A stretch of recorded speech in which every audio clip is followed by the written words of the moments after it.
ko ay pag-ibig mo, O Diyos sa buhay kong ito. Ang kagalakan mo ay kalakasan ko, Ikaw ang nais ko, Ikaw lamang ang pupurihin. Ang pangalan mo'y dadakilain, wala na sa'yo'y maihambing. Ang awit ko'y iyong dinggin. Langit ang aking nadarama, sa tuwing kapiling ka, ang puso ko'y sumisigla. Kapag sa'yo'y sumasamba, ang aking nadarama, sa tuwing kapiling ka, ang puso ko'y sumisigla. Kapag sa'yo'y sumasamba.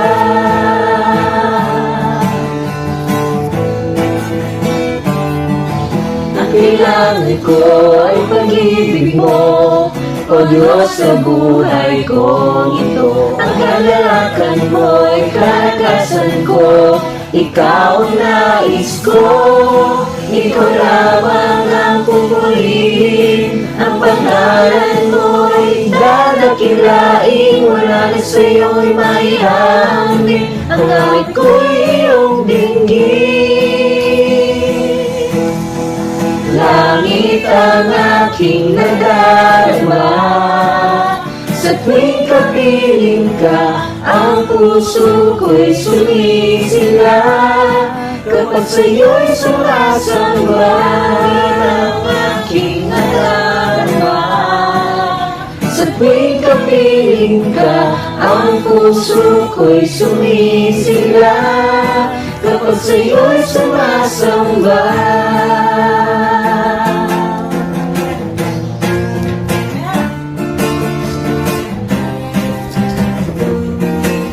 Ikaw lamang ang pupurihin. Ang pangalan mo'y dadakilain, wala na sa'yo'y maihambing. Ang awit ko'y iyong dinggin. Langit ang aking nadarama, sa tuwing kapiling ka, ang puso ko'y sumisigla. Kapag sa'yo'y sumasamba, aking nadarama, sa tuwing kapiling ka, ang puso ko'y sumisigla. Kapag sa'yo'y sumasamba.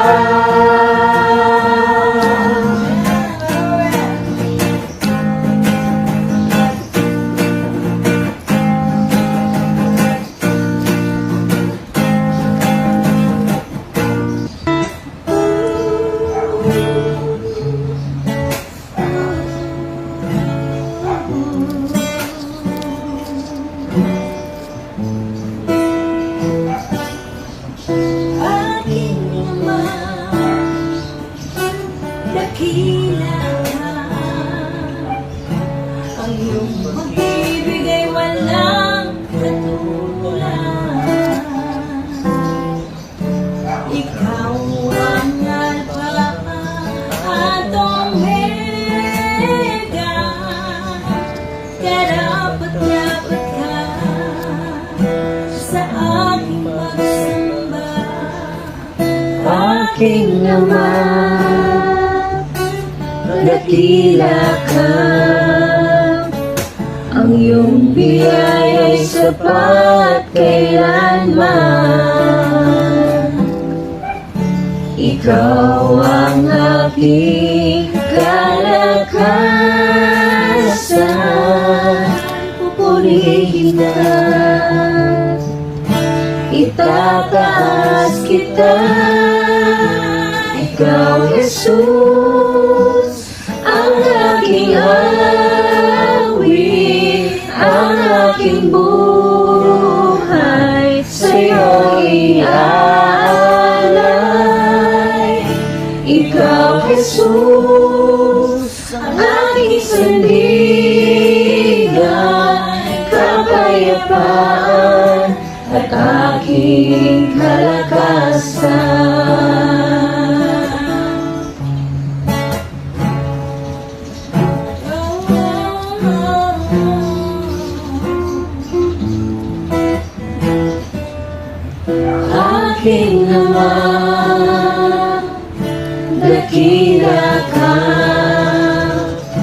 Ang iyong habag ay walang hangganan.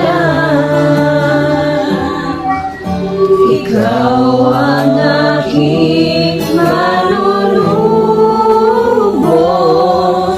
Dakilain ka, luwalhatiin ka. Ikaw, Jesus, ang aking awit, ang aking buhay sa'yo iaalay. Ikaw, Jesus, ang aking saligan, kapayapaan at aking kalakasan. Dahil sa dugo iyong itinigis, sa mga sugat na iyong tiniis, kaligtasan ay aking natamo. Sasambahin kita, pagkat ikaw ay dakila.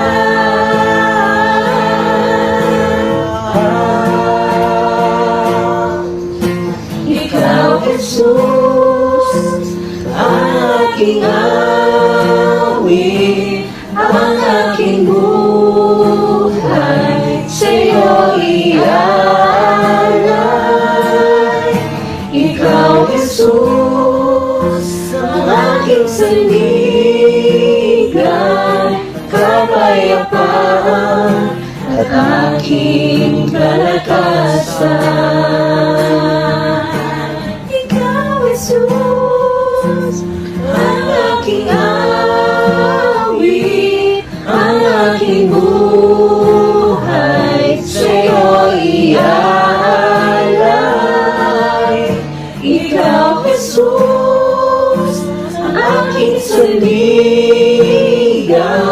kapayapaan at aking kalakasan. Kapayapaan, kapayapaan,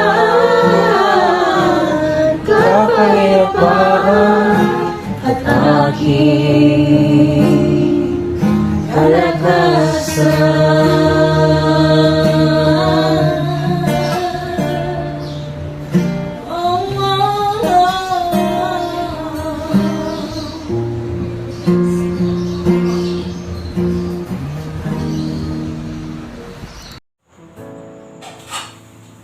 Tayo po'y manalangin. Dakilang Diyos na makapangyarihan sa lahat, kami po ay lumalapit sa iyo sa umagang ito. Kami po ay nagpapasalamat sapagkat wala kami doon sa mga sitwasyon na nangyayari ngayon sa aming kapaligiran. Salamat Lord sapagkat kami ligtas, Panginoon. At sa umagang ito, kami po ay magpupuri, magpapasalamat sa iyong dakilang pangalan.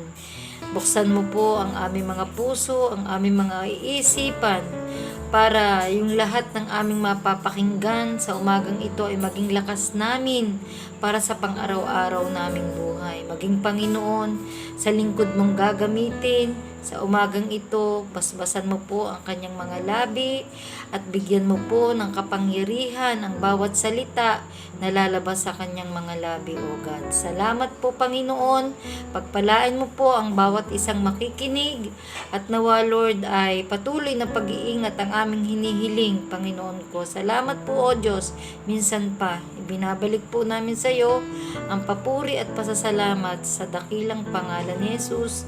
Amen and amen. Purihin ng Diyos. Isang mapagpala at magandang linggo po sa inyong lahat. Tayo po ay magpasalamat sa Diyos at tayo ay Kanya pong pinapahintulutan na patuloy na magbigay ng pagpupuri at pagluwalhati sa Kanya. Bagamat sa panahon ngayon na nagkakaroon po ng problema ang mundo, patuloy na siya ay kasama natin. Binibigyan tayo ng mga pagkakataon, maranasan natin ang kanyang presensya. Bago po tayo magpatuloy, tayo po ay manalangin. Salamat po, O Diyos, sa inyo pong pagsama sa amin at pagbibigay ng proteksyon laban sa pandemyang ito. Salamat sa patuloy na binibigay niyo po sa aming masaganang biyaya at kaloob ng pagkamatuwid through our Lord Jesus Christ. Salamat din po, Ama, sa paglilinis niyo po at paghuhugas sa karumihang nagagawa namin sa iyo at sa aming kapwa. Patuloy, Ama, na ikaw po ang manguna po sa aming buhay. Patuloy ka, Ama, na kumilos po sa amin. At patuloy, Ama, na ikaw ang magkaloob ng mga pangangailangan namin at magdala sa amin ng ayon sa iyong panuntunan. Ikaw po, Ama, ang siyang maging tigapagsalita po namin, tigapagturo, at inyo pong ipaunawa sa amin ang iyong mensahe na ipagkakaloob sa umagang ito. Sa pangalan ni Jesus at sa patnubay ng Banal na Espiritu Santo. Amen. Sa ating pong pagpapatuloy, tayo po ay nasa huling linggo ng buwan ng March 28, sa ating pong series na To Go, Ready to Reach Out. At dahil po ang tawiyo po ay nasa last Sunday, last worship day ng buwan ng March, we are going to talk. Yung title po ng ating mensahe, Ready to Reach Out. So ang gagamitin po natin sa reference text ay matatagpuan sa 2 Timothy chapter 4 verses 1 to 2 sa New King James Version. Sinabi po sa verse 1, sinabi ni Pablo kay Timothy, I charge you therefore before God and the Lord Jesus Christ, who will judge the living and the dead at His kingdom and His appearing. Preach the word. Sabi sa verse 2. Be ready in season and out of season. Convince, rebuke, exhort with all long suffering and teaching. Sinabi sa Mabuting Balita Biblia, sa harap ng Diyos at ni Kristo Jesus na hahatol sa mga buhay at sa mga patay, alang-alang sa kanyang pagdating bilang hari, inaatasan kita. Ipangaral mo ang salita ng Diyos. Pagsikapan mong gawin yan napapanahon man o hindi. Himukin mo at pagsabihan ang mga tao at palakasin ang kanilang loob sa pamamagitan ng matiyagang pagtuturo. Sabi ni Pablo kay Timothy, season or out of season, be ready. Be ready to reach out. Paghanda ka para abutin sila na papanahon man o hindi napapanahon, right time or not right time, favorable or not favorable, danger or not in danger. Lagi kang handa. Maging handa ka. Are we ready to reach out sa ganitong panahon ng pandemyang ito? Marami tayong magiging dahilan. Hindi tayo makakalabas. What are the tools na para tayo ay makaabot sa iba? Sabi ni Pablo, be ready. Season or out of season. Napapanahon man o hindi napapanahon. In other version, it is right time or not right time. Favorable or not favorable. Kung nasa favorable kang environment o hindi ka sa favorable environment, sa kapaligiran, are you ready to reach out people for Jesus Christ? Ngayong panahon, hindi tayo makapag-physical worship, we go online. This is a way of reaching out people by putting ourselves, our worship service online. Panganib o hindi panganib? Are you in a danger situation or not in danger situation? Be ready. Ready to reach out. Sabi, convince. Himukin mo sila. Let them know Jesus Christ of the Bible. Jesus of the Bible, let them know. Maraming denomination ang Christianity, maraming religion, but only Jesus Christ of the Bible, let them talk. Abutin mo sila through Jesus Christ of the Bible. Naalala ko po nung nasa Middle East pa ako, when in our church, there are many denominations. Meron oneness, meron iglesia, meron Baptist. Ngunit, ang sinasabi namin, only Jesus Christ of the Bible we are going to talk. We will use the Bible. We convince them with love. Sa pamamagitan ng pag-unawa, binibigyan namin sila ng pagpapahalaga.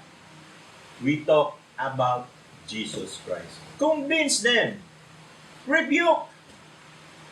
Sabi ni Pablo, pagsabihan sila, tell them the truth about Jesus Christ of the Bible. Many know Jesus Christ according to doctrine. They were taught by their respective church, by their priests, by their parents. Nagugulat sila when we introduce Jesus Christ that was written in the Bible. Sinasabihan namin sila, sa malamyang pananalita. We do not use insulting words. We do not use sarcastic words. Hindi namin sinasabi, ang Kristo na nakikilala mo, ganito eh. No. We just let them read what the Bible say about Jesus Christ. So pinagsasabihan namin and then exhort. So mabuting balita Biblia, it says palakasin ang loob nila. Tell them the love of God, demonstrate the love of God, and strengthen them. Yung maraming kasamahan na nagiging delayed ang sweldo, mga OFW, reach them with patience, with endurance, with long suffering. Assist them. Assist them. So, bigyan natin ng illustration. Ang reaching out others for Jesus Christ. Reaching out others for Jesus Christ. Let us go. So, Mark 2, verses 1 to 12, New King James Version, how poor people faces the environment, season or not in season. How they show how the readiness of bringing people to Jesus Christ. In verse 1, New King James Version, sinabi rito, and again, He entered Capernaum. This is Jesus Christ entered Capernaum after some days. And it was heard that He was in the house. So, nang dumating si Kristo sa Capernaum, pagkaraan ng ilang araw, na marami ang nakaalam na siya ay nandoon sa isang bahay. So, in verse 2, immediately, many gathered together, so that there was no longer room to receive them, not even near the door. And He preached the word to them. Nang malaman nila si Kristo Jesus ay nandoon sa isang bahay, immediately, sila ay pumunta ron. Marami ang pumunta ron. Hanggang wala ng puwang para makapasok sa bahay na yon. Kahit na hindi na rin sila makalapit sa pinto. At doon nangaral ang Panginoon. So many people went there to hear the word of God. In verse 3, then, they came to him, bringing a paralytic who was carried by 4 men. So, 4 na lalaki, dala-dala silang isang paralitiko. 4 men, ready to reach out the paralytic man and bring to Jesus. Handa silang tumulong doon sa paralitiko para dalhin kay Kristo. Remember the scene, ang eksena, there were crowded in the house. Maliit lang bahay, crowded, then hindi na makalapit, even at the door. So, imagine niyo yung dami ng tao nandun nagsisiksikan. Yung paralitiko, so imagine natin nakahiga yun. Meron stretcher silang bitbit. Imagine natin, 4 men is carrying the paralytic. In verse 4, and when they could not come near him, nang hindi makalapit sila sa Panginoon. Remember, even at the door, hindi na makalapit, punong-puno. When they could not come near him because of the crowd, they uncovered the roof where he was. So, when they had broken through, they let down the bed on which the paralytic was lying. So, makikita natin dito na nasa isang kama o stretcher, sabihin natin, bed, na kung saan nakahiga, yung paralitiko, dinala ng 4 na lalaki, yung paralitiko, umakyat sila sa bubungan ng bahay na yon, tinungkab yung bubong, kung nasa saan lugar si Kristo Jesus, ibinaba ang paralitiko sa harap mismo ng Panginoon. So nakikita natin dito yung readiness ng 4 na tao na dalhin ang paralitiko sa Panginoon even though they saw that they could not come near to Jesus Christ. So makikita natin yung determinasyon ng 4 na lalaking ito. Kung titingnan natin yung panahon, nung panahon yung mga bahay ng mga Israelita, it is called yung mud house. Nakita ko po yung mga bahay na sinasabing bahay yan ng mga Hudyo. Na may mga kahoy sila doon sa bubong may kahoy at yung nakatakip doon sa kahoy yung mga mud. Kaya sinabi nila mud house. So yan daw yung bahay ng mga Hudyo. So nakikita yung kung paano nila tungkabin yung mud na yon, yung putik na yon, at yung kahoy. Yung determinasyon nila, yung endurance nila. Kung sasabihin, ang kulit naman ito, nang hindi sila makalapit sa Panginoon, gumawa sila ng paraan upang mailapit ang paralitikong ito sa Panginoon. They prepare everything na madala at ibinaba mismo sa harap ng Panginoon. So makikita natin, bago nila ginawa yun, kumuha na sila ng intelligence sa ang lugar ang Panginoon. Hindi sila makalapit. Remember, hindi sila makalapit sa bahay na yon at makita kung saan ang lugar ang Panginoon. Kumuha sila ng intelligence, tiningnan nila kung saan, tumingin sila, so makikita natin yung engineering technique nila doon. Doon mismo sa harap ng Panginoon, doon binutas yung bubong at doon binaba ang paralitiko. So kung makikita natin habang ginagawa yun ng 4 na lalaki, yung mga pagpipigil ng mga crowd doon, sasabihin nakakaabala ka, ano ba, punong-puno na, ano ba ang gagawin mo, bakit, ngunit baliwala yun sa apat na lalaki, ginawa nila ang kanilang nais. Their purpose is to bring the paralytic man to Jesus Christ. So makikita natin yung determinasyon. If we are ready to reach out, we have to show our determination in reaching out. Sasabihin natin, may COVID-19 natin, may lockdown, saka na lang. O sasabihin natin, wala rin akong kinikita. How can I help you?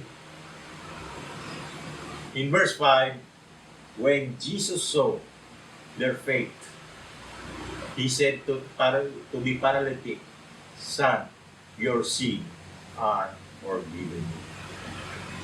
Nang makita ni Jesus yung kanilang pananampalataya, yung kanilang determinasyon na dalhin ang paralitiko ito sa Kanya, sinabi niya sa paralitiko, "Son, your sins are forgiven." Kaya nga sa verse 6, and some of the scribes were sitting there and reasoning in their heart, "Why does this man speak blasphemy like this? Who can forgive sins but God alone?" When we are trying out to reach out people for Jesus Christ, marami tayong makikitang mga sagabal. Marami tayong mararanasan na sagabal. Kaya nga sinabi ni Pablo, be ready, season or out of season. Right time or not right time. Meron na habang nagko-conduct ka ng Bible study, meron man kang maririnig nagbabagsak ng pintuan, bumabalibag ng pintuan, babatuhin ka. Naranasan po namin yon habang kami ay nagre-reach out sa mga kapwa OFW. Dala-dala namin ang isang Bible, nagpapaliwanag kami kay Kristo, nakakarinig kami ng pintong bumabalibag. May sumisigaw na, isusumbong ko kayo, irereklamo ko kayo, lumayas kayo. But we continue. Kaya nakakita natin sa verse 6, sabi, and some of the scribes were sitting. These are the scribes. These are the member of Sanhedrin. Kung ba nga makikita natin, ito sa mga panahon ngayon, ito yung mga tao na may katungkulan sa kanya-kanyang relihiyon. Mga tinitingnan ng tao, they are reasoning. Now, these four people were in the environment of out of season. Why that this man? Sabi, bakit ang tao ito, pinatutungkalan nila ang Panginoong si Kristo, speak blasphemy like this. No one forgives sins but God alone. So verse 8, but immediately, when Jesus perceived in his spirit that they reason out within themselves, he said to them, why do you reason about these things in your heart? Mga kapatid, when you are reaching out others for Jesus Christ, Jesus will protect you if you are in the environment of unfavorable things. Kapag ikaw ay nasa gitna ng hindi paborableng pagkakataon, ikaw ay poprotektahan ng Panginoon. Sabi sa verse 9, which is easier to say to the paralytic, your sins are forgiven. You or say, arise, take up your bed, and walk. Sa verse 10, but that you may know that the Son of Man has power on earth to forgive sins, he said to the paralytic, I say to you, arise, take up your bed, and go to your house. In verse 12, immediately he arose, took up the bed, and went out in the presence of them all. So that all were amazed and glorified God, saying, "We never saw anything like this." Purihin ng Diyos. When you reach out others for Jesus Christ, and you are ready to bring them to Jesus Christ in a season or out of season, you convince them, you rebuke them with endurance and long sufferings, God is with you. God will protect you, and God will be glorified because of the work you have done. Immediately, the paralytic rose. Parang nagdahilan lang, took up the bed. Noong una, hindi niya madala yung kanyang kama. Dinala pa siya ng 4 na lalaki who is ready to reach out. Binaba sa harapan ni Jesus Christ. Jesus healed him. He rose and took up the bed and went out in the presence of them. Sapagkat sinabi ni Jesus, "Go to your house."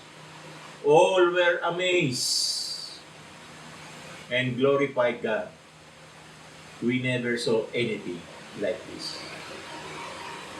So in reaching out people, you are ready, you are determined, you are prepared to bring others for Jesus Christ.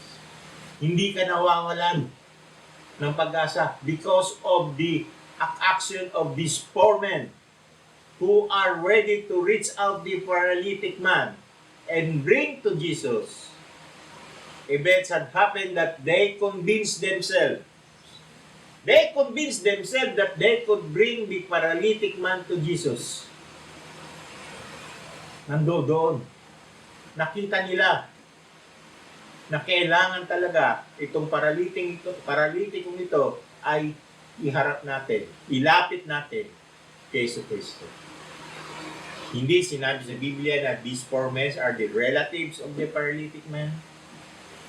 Ngunit sinabing 4 men carry this paralytic man. Bring to the roof. Tinukab ang bubungan at ibinaba. Nagkaroon sila ng pagkakataon. They are ready. Right time or not in right time. They rebuke the situation. Na although they are too crowded, hindi man lamang makalapit sa pintuan, they find a way to bring the paralytic to Jesus. Naririnig natin ang laging katuwiran ng kapwa-Kristiyano. When meron maghahayo, may maghahayag, mainit, lockdown, may COVID, walang pamasahe, kailangan kong mag-review. When ang oras na para sa pagpahayo, sa Bible study, marami ka ng dahilan na maririnig. Pag tayo, sige, mag-Bible study. O sige, mag-Bible study tayo. Pag oras na, maglalaba pa ako. May overtime ako eh. Review whatever situation that will stop you in reaching out others for Jesus Christ. Tulad ng ng 4 na lalaki ito. Although they saw that it was too crowded, they could not enter. They could not even go near to the door. So what they do, dun sila umakyat at ibinaba nila yung paralitiko. Pinalakas nila ang loob nila sa pagdala ng paralitiko kay Jesus. Because of the readiness of these 4 men in reaching out others to Jesus, the paralytic man was healed physically, received forgiveness of sin, and thus his spiritual condition was also healed. Because of the readiness of these 4 men, mga blessings, abundant blessings ang dumating sa paralitiko. He was healed. He received forgiveness. His relationship was restored. His spiritual condition was healed. So nakita natin doon readiness. So this series ito ay napapanahon sa panahon ngayon when people ay nalilito, nababagabag, nag-aalala sa sitwasyong ito. Be ready to reach others for Jesus. So in conclusion, in 2 Timothy 4, chapter 5, sabi niya ni Pablo kay Timothy, but you must keep control of yourself in all circumstances. Endure suffering. Do the work of the preacher of the good news and perform your whole duty as a servant of God. Ngunit ikaw maging mahinahon ka sa lahat ng oras. Magtiis ka sa panahon ng kahirapan. Gampanan mo ang tungkulin ng isang mangangaral ng magandang balita at tuparin mo ng lubos ang iyong paglilingkod. Control yourself. Reaching out others for Jesus is not easy. Marami kang maharap na sagabal. Maraming di-discourage ka ng ibang kasamahan mo. Minsan, pamilya mo, member ka ng pamilya mo. Makakaharap ka ng mga bagay na talagang pipigil sa iyo para umabot ng iba para sa Panginoon. That's why endure suffering. Do the work of the preacher of God. Perform our whole duty as servant of God. Reaching out people require self-control and endurance. Salamat po. Ito po ang inyong kapatid si Brother Harry. Tayo po ay manandaling yumuko. Maraming salamat o Diyos sa iyong mensahe sa umagang ito. Tunay po ang mag-abot ng kapwa para sa iyo. Bigyan niyo po kami ng lakas ng loob, ng disiplina, ng katatagan sa paggawa namin ng aming responsibilidad na ito. We determine to reach out others for you, Lord. Kami po ay patuloy niyo pong samahan, pangunahan, sapagkat kung wala ka, ay wala po kami magagawa. In Jesus' name, and with guidance and power of the Holy Spirit, Amen. Magandang umaga po, at tayo po ay patuloy na pagpalain ng ating Panginoon. Samahan tayo sa ating paglakad, sa ating buhay, at patuloy tayo bigyan ng proteksyon laban po sa pandemyang ito. Pagpalain po tayo ng ating Panginoon. It will come back to you. Good measure, pressed down, shaken together and running over again. And it will